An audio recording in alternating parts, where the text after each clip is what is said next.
Assalamualaikum warahmatullahi wabarakatuh. Selamat datang di Hiuyin Channel. Malam ini mari kita lanjutkan pembahasan tentang anime Bai Xiaojun, di mana di episode kemarin terjadi pertarungan sengit antara Bai Xiaojun dengan musuhnya.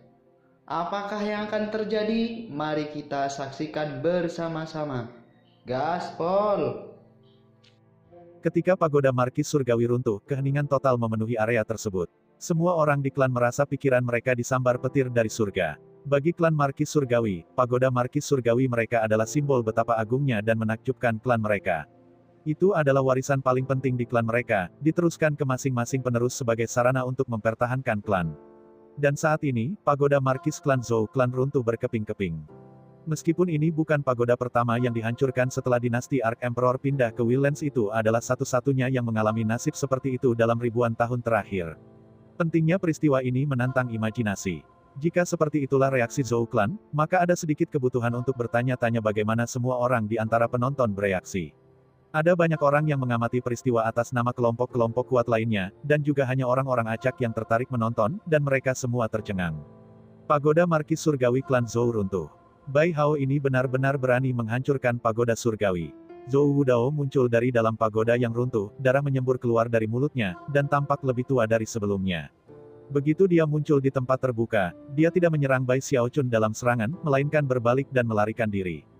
Dia tidak punya pilihan lain selain melakukannya. Serangan tinju Bai Xiaochun mengejutkan, begitu kuat sehingga benar-benar menghancurkan pagoda Markis Surgawi yang megah dan megah. Bagi Zhou Wudao, itu hampir tak terbayangkan. Kebanyakan orang hanya tahu sedikit tentang bagaimana pagoda Markis Surgawi sebenarnya bekerja, tetapi sebagai Markis Surgawi, ia memiliki kendali penuh atas pagodanya sendiri, dan dengan demikian sangat terkejut dengan apa yang baru saja terjadi. Dia tahu bahwa apa yang disebut pagoda Markis Surgawi tidak diciptakan oleh Markuise Surgawi. Sebaliknya mereka telah dibangun bersama dengan Ark Emperor City itu sendiri. Lebih khusus lagi, mereka adalah perangkat magis yang mengejutkan yang bisa fokus dan melepaskan kekuatan formasi mantra yang tak terlihat. Lagi pula, apa yang terlihat dari Ark Emperor City saat ini sebenarnya hanyalah sebagian dari luas sebenarnya kota itu. Ada lebih banyak yang terkubur di bawah tanah. Dan untuk pagoda Markis Surgawi, mereka dapat memungkinkan Markis Surgawi setengah dewa untuk melepaskan kecakapan bertarung yang setara dengan deva penuh. Dan tentu saja, pagoda bangsawan surgawi bahkan lebih mengesankan. Kekuatan pagoda terbatas sampai batas tertentu. Bagaimanapun, mereka mahal untuk sepenuhnya menyala, dan itu tidak akan diizinkan kecuali dinasti Ark Emperor berada di bawah ancaman langsung. Bahkan masih mereka cukup kuat sehingga tidak ada orang biasa yang bisa menyerang mereka dengan sukses. Faktanya, yang berhasil dihancurkan ribuan tahun yang lalu telah terjadi pada pertempuran para dewa. Karena itu, tidak mungkin Zhou Wudao dapat menebak bahwa pagoda surgawi miliknya akan runtuh. Meskipun dia tidak yakin bagaimana itu terjadi, dia punya kecurigaan, dan mereka membuatnya takut. Jika itu bukan basis budidayanya, maka itu pasti beberapa kemampuan surgawi khusus. Serangan tinju itu sebenarnya adalah teknik ajaib. Tapi apa? Wajah Zhou Wudao menjadi pucat ketika dia menyadari bahwa dia telah memprovokasi seseorang yang pastinya tidak cukup kuat untuk diprovokasi. Dengan demikian, tanpa ragu sedikit pun dia melarikan diri secepat mungkin. Dan kilatan dingin muncul di mata Bai Xiaochun.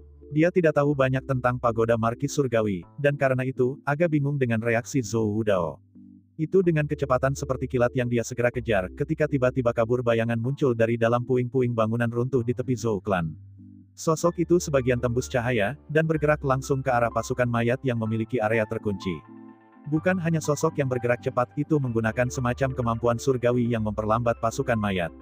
Alhasil, tampaknya ia hampir saja menerobos blokade. Namun, saat itulah Bai Xiaochun berhenti, berbalik, dan menghilang. Ketika dia muncul kembali, dia tepat di depan sosok bayangan. Seolah-olah dia telah menunggu orang ini membuat istirahat untuk itu. Jadi, kamu akhirnya menunjukkan wajahmu. Katanya, matanya memancarkan dingin dan niat membunuh. Suara gemuruh bergema ketika udara di sekitarnya mulai berputar seperti pusaran. Tanpa diduga, intensitas niat membunuhnya benar-benar melampaui apa yang muncul ketika dia menyerang Zhou Wudao. Kamu, sosok bayangan itu berkata tiba-tiba mundur. Pada saat itu berubah menjadi citra seorang lelaki tua. Dia tampak khawatir, jelas dia percaya dirinya sangat pintar karena berusaha melarikan diri ketika pagoda Markis Surgawi jatuh, dan Bai Xiaochun pergi mengejar Zhou Wudao. Dengan melarikan diri pada waktu itu, dan menggunakan teknik istimewanya untuk memperlambat reaksi pasukan mayat, dia sangat percaya diri untuk dapat melarikan diri.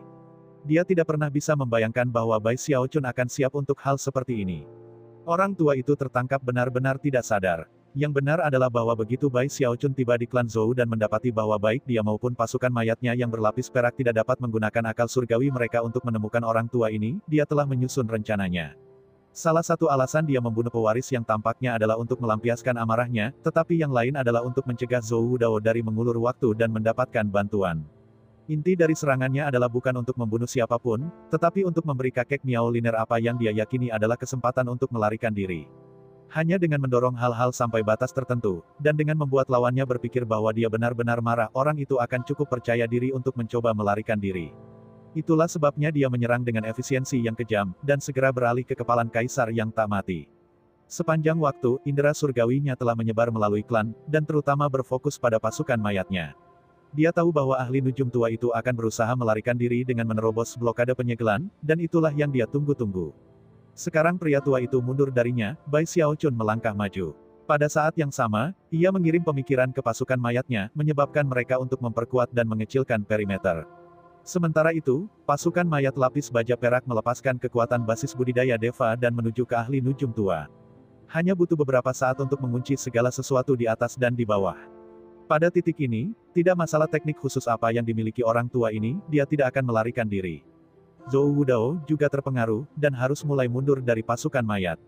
Tidak mungkin dia bisa menembus penghalang itu. Kakek Miao Liner dapat melihat bahwa itu adalah saat yang kritis. Mata berkedip karena kegilaan, dia tiba-tiba menatap Bai Xiaochun dan berteriak, biarkan aku pergi, Bai Hao. Jika tidak, maka satu pemikiran dari saya akan menghapus jiwamu keluar dari keberadaan.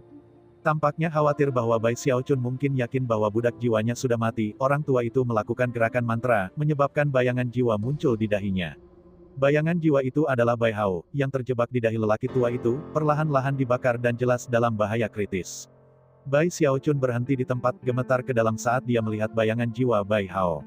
Pasukan jenazah juga berhenti, termasuk yang lapis baja perak, meskipun fluktuasi Deva tumbuh lebih kuat.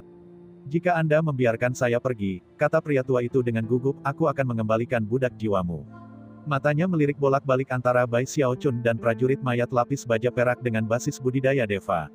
Fakta bahwa Bai Xiaochun telah berhenti bergerak langsung meningkatkan kepercayaan dirinya, dia bisa dengan jelas melihat betapa pentingnya budak jiwa ini baginya. Mundur sekarang. Saya akan memberi Anda 10 napas waktu. Mata pria tua itu berkilau lebih terang dari sebelumnya, dan ke samping, hati Zhou Dao melompat dengan antisipasi. Bai Xiaochun memalingkan muka dari bayangan jiwa Bai Hao dan ke mata ahli nujum surgawi. Meskipun dia sangat gugup, dia merasa lebih kejam dari sebelumnya. Dengan suara dingin, dia berkata, aku akan memberimu 10 napas waktu untuk memutuskan.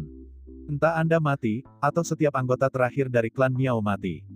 Pilihan ada padamu. Melambaikan tangannya, dia memanggil layar cahaya, di dalamnya ada gambar. Itu menggambarkan inspeksi manor, di mana ada puluhan ribu pembudidaya jiwa. Ada pria dan wanita dari semua tipe, dan mereka semua gemetar ketakutan. Miao Liner ada di sana, wajahnya pucat dan ditutupi dengan rasa takut. Mereka dikelilingi oleh pasukan-pasukan mayat yang berdenyut dengan aura pembunuh, pemimpin mereka tidak lain adalah Zhou Yixing. Kakek Miao Liner jelas terkejut dengan gambar itu. Yang lebih mengejutkan adalah bahwa orang-orang yang ada dalam gambar dapat melihatnya. Mereka dengan cepat mulai memanggil dengan suara cemas. Selamatkan kami, Patriark. Bantu aku, kakek. Patriark, ini aku, Tanner. Tolong aku. Yang mengejutkan, mereka semua adalah anggota klan Miao. Mereka hanya mewakili sekitar 7 hingga 80% dari klan secara keseluruhan, tetapi itu masih banyak. Selain itu, banyak dari mereka dipilih dari klan orang-orang yang telah menghabiskan darah, keringat, dan air mata, belum lagi sumber daya budidaya yang signifikan untuk dipersiapkan sebagai ahli nujum. Mereka mewakili cadangan seluruh klan Miao, serta masa depannya. Patriark klan Miao ini telah dengan hati-hati membagi klannya menjadi kelompok-kelompok yang lebih kecil dan menyembunyikan mereka di mana dia pikir tidak ada yang bisa menemukan mereka. Dia tidak pernah bisa membayangkan bahwa Bai Xiaochun akan memiliki sumber daya untuk melacak semuanya. Sebenarnya, itu adalah salah satu petunjuk pertama yang ditemukan Bai Xiaochun, dan tugas yang segera ditugaskan kepadanya untuk Zhou Yixing. Lebih jauh, alasan dia memerintahkannya untuk tidak melakukan apapun pada awalnya adalah karena takut memperingatkan musuh-musuhnya. Alasan dia akhirnya bergerak pada Zhou Clan adalah karena dia telah mengumpulkan semua petunjuk yang dia butuhkan, dan dia memutuskan untuk menutup jaring. Tentu saja, pembudidaya biasa dari klan Miao tidak selalu sangat berguna pada mereka sendiri. Tapi Bai Xiaochun sudah lama menyimpulkan bahwa jika Bai Hao masih hidup, maka dia akan berakhir dalam situasi ini, di mana patriark klan Miao akan menggunakan Bai Hao untuk mengancamnya. Dan karena itu dia akan menggunakan klan Miao sendiri untuk mengancam patriark sebagai kartu trufnya. Itu adalah salah satu alasan mengapa dia tanpa ragu memotong ahli waris Zhou klan. Tindakan mengancam itu bahkan akan lebih kuat daripada sekadar ancaman lisan. Bai Hao, kamu, mata leluhur Miao klan benar-benar memerah, dan pikirannya terguncang. Di dalam gambar yang diproyeksikan, dia melihat Miao Liner dan semua anak muda lainnya di klan yang dia tidak hanya susah payah terawat, tetapi juga sangat dicintai. Dia berpikir kembali ke kehidupan di klannya, bagaimana anak-anak muda ini begitu melekat padanya, dan tiba-tiba dia mulai bernapas dengan acak-acakan. Pada saat yang sama, pandangan perjuangan muncul di matanya. Pada saat ini, hidup atau mati mereka akan ditentukan oleh satu tindakan sederhana di pihaknya. Ini bukan semua orang di klan Anda, kata Bai Xiaochun, perlahan dan jelas, tapi jangan khawatir. Jika jiwaku budak binasa, maka percayalah padaku, aku akan melakukan segalanya dengan kekuatanku untuk melacak setiap anak terakhir dari klan Miao, dimanapun mereka bersembunyi, dan membunuh mereka. Saya akan memastikan bahwa Will Lance tidak pernah lagi memiliki petunjuk tentang klan bernama Miao. Setiap garis keturunan akan terhapus. Bai Xiaochun tahu bahwa fakta bahwa patriark klan Miao menggunakan Bai Hao untuk mengancamnya menunjukkan bahwa identitasnya belum terungkap. Jika ya, patriark tidak perlu mengancamnya. Dia bisa membalik seluruh dunia Bai Xiaochun dengan mudah, dan menempatkannya dalam situasi paling berbahaya dari situasi mematikan. Hal lain yang membuat Bai Xiaochun gemetar dalam kemarahan adalah pengetahuan bahwa patriark klan Miao tidak dapat dengan mudah melakukan pencarian jiwa Bai Hao. Namun, sang patriark jelas ingin tahu persis bagaimana Bai Hao muncul. Karena itu, Bai Xiaochun hanya bisa membayangkan penderitaan dan siksaan yang telah dialaminya. Namun patriark klan Miao telah gagal dalam upayanya. Bai Xiaochun sudah tidak mau meninggalkan muridnya sebelumnya, tetapi penambahan kesadaran itu memperkuat keyakinannya. Bibir patriark klan Miao bergetar, dan matanya semakin merah. Dia bahkan kesulitan bernapas. Itu hampir seperti dia terpecah menjadi dua orang, yang satu mewakili klannya, dan yang lain mewakili dirinya sendiri. Dan mereka berdua berjuang bolak-balik untuk posisi superior. Apakah keinginannya untuk menjadi ahli nujum duniawi melebihi tugasnya kepada klannya? Itu pada saat yang sama persis bahwa Bai Xiaochun sekali lagi berbicara. Dalam keadaan apapun aku tidak akan membiarkanmu pergi dari sini hari ini. Dan saya tidak perlu bergantung pada keberuntungan untuk memastikan itu terjadi. Anda akan mati hari ini, apapun yang terjadi. Baik memberi saya budak jiwaku, dan menjadi satu-satunya orang yang mati, atau Anda, klan Anda, dan budak jiwaku semua bisa mati bersama. Tidak ada jalan keluar untukmu, dan tidak ada yang akan menyelamatkanmu. Jangan repot-repot mencoba membeli waktu. Saya akan mengatakannya sekali lagi. Anda memiliki 10 napas waktu. Setelah itu, aku akan memberikan perintah untuk pasukan mayatku untuk menyerang. Kemudian, Anda dapat menonton darah klan Anda mengalir di sungai menuju Netherworld saat Anda mati bersama mereka. Meskipun hati Bai Xiaochun berpacu dalam kecemasan, wajahnya tidak menunjukkan itu. Dia tampak dingin, kejam dan tanpa emosi, dan suaranya berisi ketegasan yang dapat memotong kuku dan memotong besi. Dengan itu, dia menjentikkan lengan bajunya, melihat gambar Zhou Yixing, dan berkata, mulai hitungan mundur, Zhou Yixing. Setelah 10 napas, jalankan klan Miao. 10, 9, 8, Patriark Miao klan menggigil dan terengah-engah lebih dari sebelumnya. Kata-kata Bai Xiaochun seperti pisau tajam yang menusuk jauh ke dalam hati dan pikirannya, mendorongnya ke jurang kehancuran total. Itu benar terutama mengingat Bai Xiaochun telah mengatakan bahwa dia akan mati tidak peduli apa. Dan dia hanya punya 10 napas waktu untuk membuat keputusan. Pada titik ini, dia yakin bahwa Bai Xiaochun benar-benar telah membuat keputusan untuk membunuhnya, dan bahwa tidak ada jalan keluar dari situasi tersebut. Apa yang harus saya lakukan? Pikirnya, apa yang harus aku lakukan? Sebagai patriark klan Miao terkekeh pahit, dan Zhou Yixing menghitung mundur dengan keras, para pembudidaya klan Miao mulai mengemis dan memohon lebih keras dari sebelumnya. Selamatkan kami, Patriark. 5, 4, kata-kata Zhou Yixing meledak ke telinga Patriark Miao klan seperti guntur. Sang Patriark menatap Bai Xiaochun, berharap mendapat petunjuk darinya untuk menunjukkan bahwa mungkin dia sedang menggertak. Tapi tidak peduli bagaimana dia memandangnya, dia tampak dingin dan kejam. Dia tampak seperti akan melakukan apa saja yang diperlukan untuk melihat bapa bangsa itu mati. Dia peduli dengan jiwa ini, pikirnya, jantungnya berdebar kencang, tetapi tidak cukup bahwa itu dapat digunakan sebagai ancaman terhadapnya. Jelas Bai Xiaochun baik menginginkan jiwa untuk dirinya sendiri, atau tidak ingin orang lain memilikinya. Yang benar adalah bahwa Bai Xiaochun sebenarnya jauh lebih gugup daripada Patriark klan Miao. Namun, dia harus menyembunyikannya, sampai ke memo terkecil. Dia tahu bahwa jika dia membiarkan patriark klan Miao pergi, dia akan kehilangan inisiatif, dan lawannya akan mengendalikan hidup Bai Hao. Pada titik itu, jika 12 klan lainnya dan 9 kata raja mengambil tindakan, hampir tidak mungkin baginya untuk menyelamatkan Bai Hao. Menunda masalah tidak akan ada gunanya. Dia harus secara tegas mengakhiri masalah di sini dan sekarang. Satu-satunya harapannya adalah melihat yang mana dari mereka berdua yang lebih jahat. Dia harus membuatnya tampak seperti dia ingin orang itu mati bagaimanapun caranya. Hanya dengan menghancurkan harapan lawannya untuk hidup barulah dia bisa membangkitkan rasa tanggung jawabnya terhadap klannya. Pada saat itu, pria itu akan dipaksa untuk memilih siapa yang mati, dirinya sendiri, atau klannya. Pada akhirnya, kebanyakan orang biasa akan memilih yang pertama. Yang pertama bukanlah kematian, itu mengorbankan diri untuk bangsanya. Jika bapak bangsa entah bagaimana melihat melalui tindakan Bai Xiaochun, dan menyadari bahwa ia lebih peduli dengan situasi daripada bapak bangsa, maka Bai Xiaochun akan dipaksa untuk berkompromi, dan membiarkannya pergi. 3. Niat membunuh Zhou Yixing semakin kuat, dan aura pembunuh 1000 prajurit mayat mengamuk. Mengorbankan dirimu untuk menyelamatkan klanmu. Bai Xiaochun berkata dengan dingin. Atau dimakamkan bersama mereka. Pilihan ada di tangan Anda. Dia mengangkat tangannya ke udara, dan semua orang bisa melihat bahwa jika dia menjatuhkannya, itu akan menunjukkan bahwa eksekusi akan dilakukan. Dia tidak perlu berpidato panjang lebar. Bahkan, mengatakan terlalu banyak saat ini sebenarnya bisa menjadi kontraproduktif. 2. Kata Zhou Yixing. Permohonan klan Miao menjadi seperti gelombang suara yang menghantam hati dan pikiran patriark. Dia berada di ambang kehancuran mental dan emosional. Dengan beratnya kematian yang menjulang di atasnya, rasa tanggung jawabnya terhadap klannya sekarang mulai melebihi kepentingan egoisnya sendiri. Untuk beberapa hal, adegan yang dimainkan adalah ejekan. Meskipun sang patriark tampaknya siap untuk mengorbankan dirinya untuk klannya, kebenarannya adalah bahwa jika dia bisa merasakan sedikit keraguan di Bai Xiaochun, peluang sekecil apapun dia bisa keluar hidup-hidup, dia akan membuat keputusan yang sangat berbeda. 1. Saat kata itu meninggalkan mulut Zhou Yixing, patriark klan Miao tersenyum pahit. Lalu dia meraih dahinya, meraih Bai Hao, dan melemparkannya ke arah Bai Xiaochun. Biarkan klan saya pergi, katanya.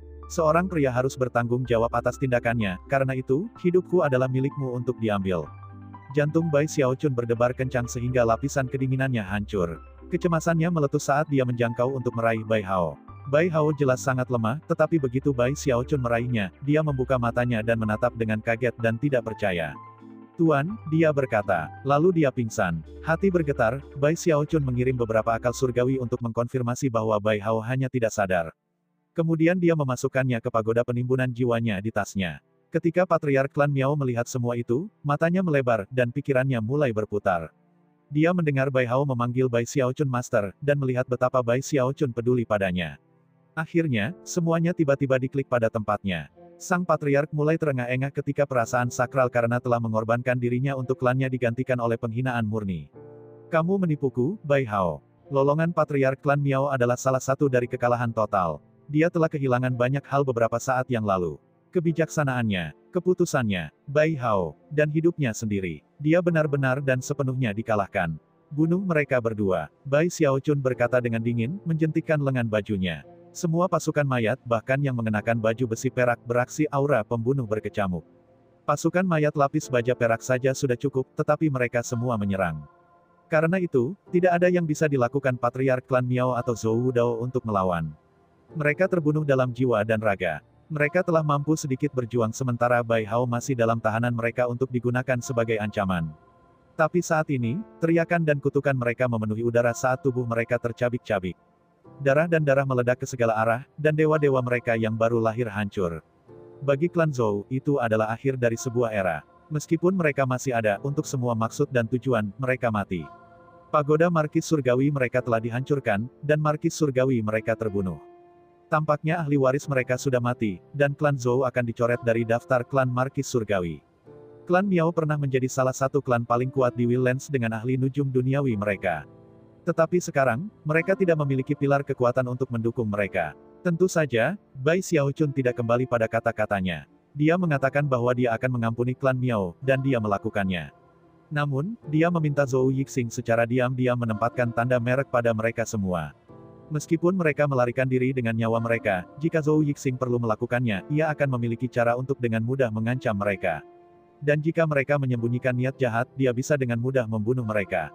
Namun, tidak semua pembudidaya klan Miao turun dengan mudah. Bai Xiaochun menyuruh Miao Liner dipenjara di Grand Suaka. Penampilannya yang luar biasa jelas akan menyebabkan pikiran jahat muncul pada orang-orang di penjara, tetapi pada saat ini, Bai Xiaochun tidak merasa berbelas kasihan. Peristiwa hari itu segera menyebabkan kegemparan di Ark Emperor City. Tidak ada satu orang pun yang tidak mendengar tentang apa yang telah terjadi. Adapun Markuise Surgawi, mereka dilanda ketakutan sampai yang terakhir. Meskipun mereka semua memiliki konflik dan bahkan beberapa perkelahian dengan Bai Xiaochun, sejauh ini, tidak ada simpang susun yang pernah meningkat ke titik orang sekarat. Tapi sekarang, seorang Markis Surgawi dan penggantinya telah ditebang. Bahkan pagoda Markis Surgawi telah dihancurkan. Setelah megap-megap kaget, semua orang beranggapan bahwa apa yang terjadi telah dipesan oleh Grand Heaven Master. Namun, tidak butuh waktu lama sebelum Grand Heaven Master mengungkapkan kemarahannya tentang masalah ini. Pada saat itu, keajaiban surgawi menyadari bahwa komisaris inspeksi telah bertindak karena alasan pribadi. Bai Hao ini gila. Aku tidak percaya dia benar-benar membunuh orang. Dia benar-benar pergi dan membunuh Markis Surgawi tanpa persetujuan dari Grand Heaven Master. Ini menentang semua hukum dan prinsip, bahkan semua yang ada di surga. Orang ini tidak bisa ditoleransi lagi. Komisaris inspeksi memiliki terlalu banyak kekuatan. Jika dia bisa menjadi gila dan membunuh Zhou Wudao, lalu siapa yang akan menjadi orang berikutnya yang dia targetkan untuk mati? Bai Hao ini adalah pengkhianat. Ini adalah Ark Emperor City. Dia pikir dia siapa? Grand Heaven Master kedua. Semua Markuise Surgawi sangat marah. Kebencian mereka sebelumnya, terutama yang disebabkan oleh proklamasi Universal Grace dan kerugian yang mereka alami karena itu, menyebabkan mereka membenci Bai Xiaochun dengan semua keberadaan mereka. Karena kebencian dan ketakutan mereka, tidak mungkin mereka membiarkan satu tindakan ilegal besar Bai Xiaochun tidak terjawab. Tidak butuh waktu lama sebelum Markuise Surgawi menuju secara massal ke Istana Kekaisaran. Kali ini dia akan mati melampaui bayangan keraguan. Tidak mungkin Bai Hao ini akan lolos dengan kulit giginya kali ini. Tidak ada kemampuan manusia super yang akan membantunya kali ini. Dia bahkan tidak akan memiliki mayat yang tersisa. Tidak ada yang bisa menyelamatkannya. Kekuatan komisaris inspeksi berasal dari Grand Heaven Master. Hari ini, dia akan menghadapi kesengsaraan besar. Markuise Surgawi bukan satu-satunya yang mengambil tindakan. 10 Adipati Surgawi meninggalkan pagoda Adipati Surgawi mereka dan juga menuju ke Istana Kekaisaran. Chen Haosong memimpin, senyum dingin di wajahnya. Dia tahu, bahwa Grand Heaven Master bahkan tidak akan bisa melindungi Bai Hao kali ini. Kejahatan Bai Hao terlalu dramatis, dan telah melewati garis bawah yang tidak bisa diterima oleh siapapun di Ark Emperor Dinasti. Semua bangsawan dan aristokrasi bangkit. Adapun orang-orang biasa, ketika mereka mendengar tentang apa yang telah terjadi, mereka tersentak pada dahsyat dan gila semua itu. Tidak butuh waktu lama untuk berita Bai Xiaochun membunuh Markis Surgawi untuk mencapai sudut terjauh dari Willlands. Ketika Raja Hantu Raksasa mendengarnya, amarahnya berkobar. Dia dengan cepat mengeluarkan slip batu giok untuk mengirim pesan ke Bai Xiaochun, tetapi setelah beberapa saat, simpan slip batu giok itu. Kemudian dia menjejakkan kakinya dengan marah, menyebabkan seluruh istana kerajaan bergidik. Terlalu gegabah. Ketika 9 kata raja mendapatkan informasi melalui batu giok, dia mengerutkan kening. Dia tidak terlalu peduli bahwa Zhou Wudao dan Patriark klan Miao telah terbunuh. Satu-satunya alasan dia membantu mereka adalah karena itu menguntungkannya. Meskipun dia tidak terlalu peduli untuk Bai Xiaochun, dia memandangnya seperti semut yang hidup atau mati sama sekali tidak penting. Namun, dia benar-benar peduli pada fakta bahwa pagoda surgawi telah dihancurkan. Aneh, gumamnya. Sementara itu, di bagian lain dari 9 kota kata-kata, Pangeran Zhou Hong mendengar berita itu dan langsung tertawa terbahak-bahak. Bai Hao, Bai Hao. Bagaimana Anda bisa menghindari bencana kali ini? Hampir setiap orang merasakan hal yang sama, bahwa situasinya benar-benar tidak dapat diselesaikan. Saat Willlands terguncang oleh berita itu, Bai Xiaochun kembali ke Inspection Manor, tempat ia pergi segera setelah kejadian di klan Zhou. Dia melemparkan medali komisioner inspeksinya ke dalam tasnya memegang, dan memberhentikan Zhou Yixing dengan perintah untuk meletakkan rendah sampai semuanya tenang. Adapun pasukan mayatnya, mereka berdiri dalam barisan, tidak bergerak. Pada saat ini, satu-satunya hal yang dipedulikan Bai Xiaochun adalah Bai Hao, yang terbaring di pagoda Soul Warding-nya, perlahan pulih. Akhirnya, matanya terbuka lebar, dan hal pertama yang dilihatnya adalah tuannya, tampak sangat kuyuh. Akhirnya bangun, kata Bai Xiaochun, senyum di wajahnya. Kamu harus lebih berhati-hati di masa depan. Datang-datang, biarkan guru memberitahu Anda apa yang terjadi pada bulan lalu. Anda tidak tahu betapa luar biasanya tuan Anda menangani hal-hal. Tidak ada yang berani memprovokasi saya. Saya bahkan pergi dan menuduh para dewa. Sambil tersenyum, dia menjelaskan semua yang telah terjadi. Baginya, hal-hal yang sudah seperti sebulan sebelumnya, dengan dia dan Bai Hao bersama, bergantung satu sama lain untuk bertahan hidup. Namun, semakin dia berbicara tentang segalanya, semakin banyak mata Bai Hao mulai berkaca-kaca. Tuan, katanya, gemetaran. Ketika dia mendengar bahwa tuannya telah memberlakukan proklamasi Universal Grace untuknya, dan kemudian mengetahui segalanya setelah itu, dia tiba-tiba merasa sangat terharu dengan perasaan syukur yang hangat. Akhirnya, ia terbang keluar dari pagoda penumpukan jiwanya dan berlutut untuk bersujud kepada Bai Xiaochun. Aku tidak pernah berpikir akan melihatmu lagi, Tuan. Katanya, hatinya melonjak dengan emosi yang bahkan tidak bisa dia ungkapkan. Setelah ditangkap, dia telah mengalami 1 bulan siksaan, namun belum pernah mengungkapkan rahasia tuannya. Pada saat ini, semuanya tampak sepadan. Bagaimanapun, orang yang paling disayangi Bai Hao di dalam hatinya adalah tuannya. Bagi Bai Hao, bulan lalu adalah salah satu dari kegelapan dan rasa sakit yang tak ada habisnya. Dia merasa dirinya perlahan-lahan terbakar ketika patriark klan Miao menyempurnakannya. Bahkan ada saat-saat ketika sang patriark berusaha mencarinya dengan jiwa. Teknik menyulap api Miao klan mengharuskan mereka mencari jiwa dan menyiksa jiwa cerdas sampai diserahkan. Hanya dengan begitu api dapat disulap dengan sukses. Itu hanya mungkin untuk membayangkan seberapa banyak rasa sakit yang dialami Bai Hao. Selama waktu itu, dia benar-benar tidak berdaya untuk melakukan apapun. Ada saat-saat ketika dia hampir berharap dia bisa mati, tetapi dalam tekadnya, dia menolak untuk menyerah. Tuannya belum menyulap nyala api 19 warna, dan bahkan, dia belum melihatnya berhasil dengan nyala api 18 warna. Dan dia telah bersumpah bahwa dia akan memastikan tuannya memenuhi mimpinya menjadi ahli nujum surgawi. Karena itu, dia tidak bisa mati. Dia juga tidak mau. Mungkin dia akan mati suatu hari, tetapi itu hanya setelah dia membantu tuannya mencapai semua yang dia butuhkan. Baru setelah itu dia bisa memejamkan mata di istirahat terakhir itu. Terlalu banyak hal yang harus dilakukan. Selain itu, dia juga khawatir tentang apa yang akan dilakukan tuannya tanpa seseorang untuk mengawasinya. Agaknya, dia akan mendapatkan dirinya dalam segala macam situasi berbahaya, dan Bai Hao tahu dia harus ada di sana untuk memberikan nasihat dan untuk membantu menyelesaikan masalah. Itulah fokus dan tekadnya, dan itu membuatnya terus sepanjang bulan. Dia tidak yakin berapa lama lagi dia bisa bertahan, dan akhirnya, dia hanya jatuh pingsan. Dan kemudian, dia membuka matanya untuk melihat tuannya. Ketika Bai Xiaochun melihat sorot mata Bai Hao, dia merasa sangat senang dengan dirinya sendiri, dan merenung bahwa dia benar-benar seorang guru yang dapat dipercaya dan menginspirasi. Menyibak rambut Bai Hao, dia berkata, hahaha. Terharu. Nah, bukankah guru memberitahu Anda bahwa setelah Anda menjadi muridnya, Anda tidak akan menyesalinya? Bai Hao segera bersujud dalam-dalam dan berkata, Tuan, Anda telah menunjukkan saya kebaikan yang luar biasa. Kau telah menyelamatkan hidupku. Saya tidak akan pernah melupakan ini selama sisa hidup saya. Itu hampir persis sama dengan adegan yang dimainkan di gua gunung itu ketika dia baru saja mendapatkan kembali pikirannya setelah menjadi jiwa pendendam. Dia bersujud tanpa penyesalan dan dengan penuh ketulusan. Bai Xiaochun mengangkat dagunya ke atas dan menjentikkan lengan bajunya. Kau muridku, katanya dengan megah, dan jika ada yang berani menumpangimu, mereka pada dasarnya menamparkan wajahku. Proklamasi Rahmat Universal. Jika itu tidak berhasil, rencanaku selanjutnya adalah meminta tanah Heavenspan untuk menyerang Willlands untuk menyelamatkanmu. Pada saat ini, dia sama sekali tidak terlihat seperti orang yang dingin dan kejam seperti sebulan terakhir ini. Dia akhirnya kembali normal. Saya ucapkan terima kasih kepada teman-teman yang telah menonton. Untuk part selanjutnya akan diupload jam 8 malam. Mohon ditunggu.